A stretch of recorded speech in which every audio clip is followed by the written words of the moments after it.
everybody. You know what time it is. Malik Monk has returned to the Sacramento Kings. 4 years, $78 million. An opt-out after year 3. Excuse me, an option in year 3. I'm used to saying opt-out. An option in year 3. Malik Monk is back with the Sacramento Kings.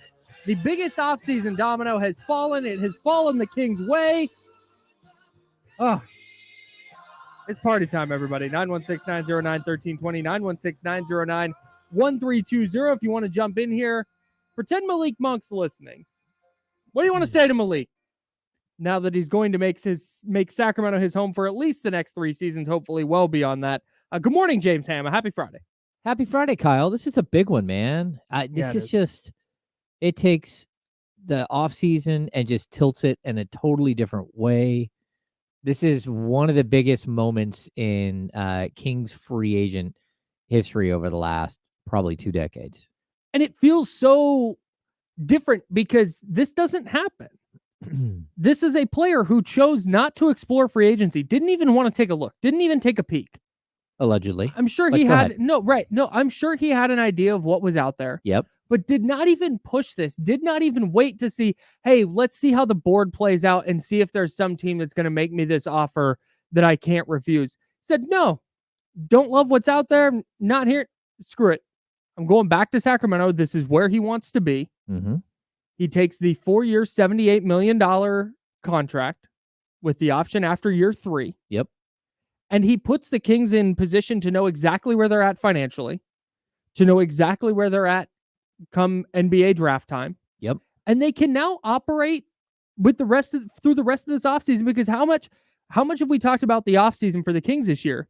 And so much of it has been, well, we got to see what happens with Malik. Yeah, well, do they draft Rob Dillingham? Well, if Malik doesn't re-sign, maybe. Do they go get DeAnthony Melton? Well, if Malik doesn't re-sign, maybe. But now they know. Now they can operate like a functioning franchise that knows exactly what their core is moving forward, not only this offseason, but for the next 3 and 4 years. We've talked about building a program. We've talked about continuity. We've talked about sustainability. And that's what this provides. Kyle, you said the word there. It's core. We now know what the core is. The core is De'Aaron Fox. It's Domantas Sabonis. It's Keegan Murray. And it's Malik Monk. Mm-hmm. And now you move forward with that group, knowing that they're all under contract long-term. And this is the moment where you add the pieces that support these guys the right way, because this is a group that you've chosen as your core. Yes. And I think it's a very crazy moment because, like, look, there were plenty of murmurs early in the day that it wasn't going to go this way. Yeah. That there was potential for him to have had a much bigger, like, quote unquote offer that's not an official offer, but a theoretical offer, a theoretical landing spot that would have paid him upwards of $20 million more than what the Kings could afford. And to see it shift so quickly, just absolutely spectacular. And now, like, look, this is a moment that you're waiting for, because again, we're 5 days before the NBA draft. We're 9 days before the opening of free agency. Somebody had too much coffee and donuts today. That's the second time they've sprinted by our windows. I believe it's Kevin. Yeah, same. Kevin, the intern. He's flying around. He is flying around to our today. friends at 106.5. Yeah, so I think it's one of those moments where, like, everything is falling into place. What else can you do? And you just hit a home run. This is a home run. Yep. Not only did you get Malik Monk back in the fold, but you got Malik Monk back in the fold for a very reasonable price. Yes. Like, it's like 12, 13% of the salary cap, and it's going to be that for the entirety of the deal. Salary cap is going up 10% every year. Malik Monk's contract's going up 8%. So you're actually saving a little bit every year. So this is one of those moments where you got a really good player, a guy who ended up being your third best player last season, and now you've got him under contract for the next 4 years. And I think it also means something that he signed the 4-year deal with the option after year 3 instead of the 3-year deal with the option after year 2. That was pretty surprising, because now this is a full-blown commitment here. This isn't like, yeah, I'll take the 2 years because that's what I can get, But I'm gonna look elsewhere after year 2. I want to see if there's a real bag out there for me after year 2. I know, man, he's going 3 years. Mm-hmm. Then he has the option, and we've talked about what that means. If things go sideways, he has some stability insurance. Thank you. Yep. That he has $20 million right there. If he has the 3 worst years of his career, he knows for sure he has that in the bag in that 4th season. Yep. But also, if he continues to average 15-5, maybe he gets up to 16, 17, maybe he's averaging 5.5, 6.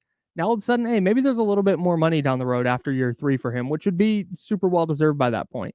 But I do think it's a testament to what the Kings have provided Monk and what he wanted from this free agency, that he signed the 4-year contract with Sacramento.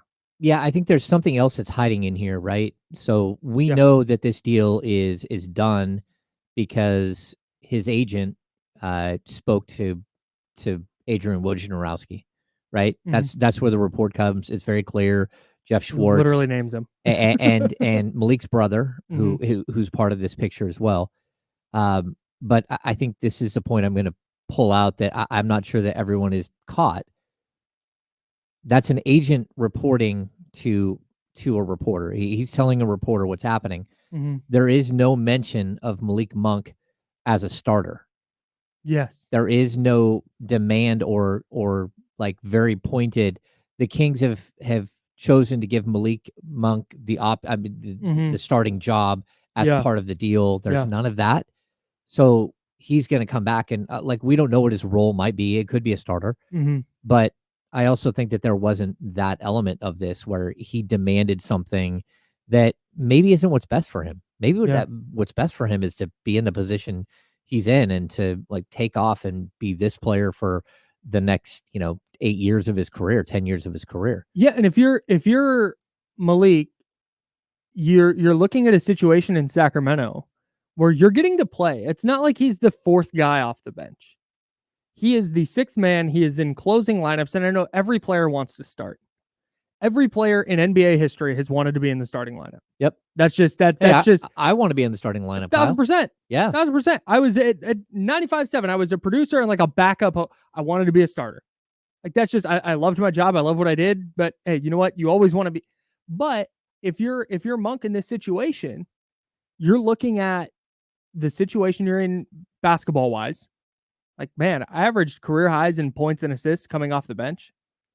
I get to play with one of my friends in De'Aaron Fox, one of my best friends who we played college together. Mm-hmm. This place has turned my career around.